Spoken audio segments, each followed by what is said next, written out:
Pep, என்ன அது?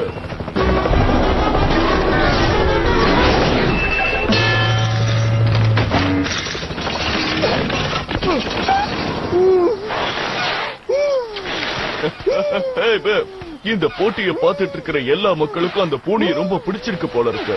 ஆனா நீ கவலையப்படாத பஸ், ஏன்னா அந்த பாட்டியும் சுண்டலியும் இந்நேரம் ஆஸ்திரேலியாவோட பாதையை கடந்து போயிருப்பாங்க. பூனையோட நிலைமைய பார்த்தா அது ரொம்ப வெந்து போயிருக்கு. அதனால நாம அது மேல பெப்பர் போட்டு வேணா சாப்பிடலாம்.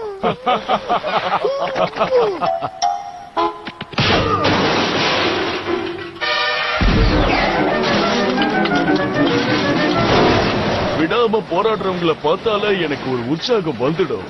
உண்மைதான், ஆனா இது தேராத கேஸ். எனக்கு தெரிஞ்சு அந்த பாட்டியும் சுண்டலியும்